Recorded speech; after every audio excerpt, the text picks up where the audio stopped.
કલેક્ટરશ્રીની અધ્યક્ષતામાં જિલ્લા જળ અને સ્વચ્છ ભારત મિશન WSMની સમીક્ષા બેઠક યોજાઈ। દાહોદ જિલ્લા કલેક્ટર કચેરીના સભાખંડ ખાતે આજે કલેક્ટર શ્રી સુરભી ગૌતમના અધ્યક્ષસ્થાને જિલ્લા જળ અને સ્વચ્છ ભારત મિશન WSMની સમીક્ષા બેઠક યોજવામાં આવી હતી। બેઠકની શરૂઆતમાં યુનિટ મેનેજર જલ જીવન મિશન દ્વારા થયેલ કામગીરી અંગે પ્રેઝન્ટેશન આપવામાં આવ્યું, જેમાં ગ્રામ્ય પાણી પુરવઠા યોજનાઓની હાલની સ્થિતિ, ઓપરેટરની જરૂરિયાત, જર્જરિત પાણીની ટાંકીઓ, જલ સેવા આંકલન અંગે વિસ્તૃત ચર્ચા કરવામાં આવી।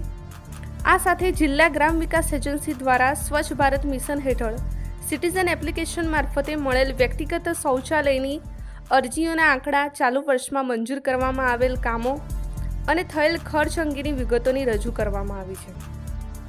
બેઠક દરમિયાન કલેક્ટરશ્રીએ બંને યોજનાઓને પ્રાથમિકતા આપી નિર્ધારિત સમયમર્યાદામાં કામો પૂર્ણ કરવા જણાવ્યું। તેમણે હેલ્પલાઇન નંબર પર આવતી ફરિયાદોનો ત્વરિત નિકાલ કરવા તેમજ નવા બોર અને હેન્ડપંપની મળેલ અરજીઓ અંગે જરૂરી કાર્યવાહી હાથ ધરવા પાણી પુરવઠા યાંત્રિક વિભાગને સૂચના આપી। આ બેઠકમાં નિવાસી અધિક કલેક્ટરશ્રી સહિત સંબંધિત તમામ અધિકારી કર્મચારી ઉપસ્થિત રહ્યા હતા।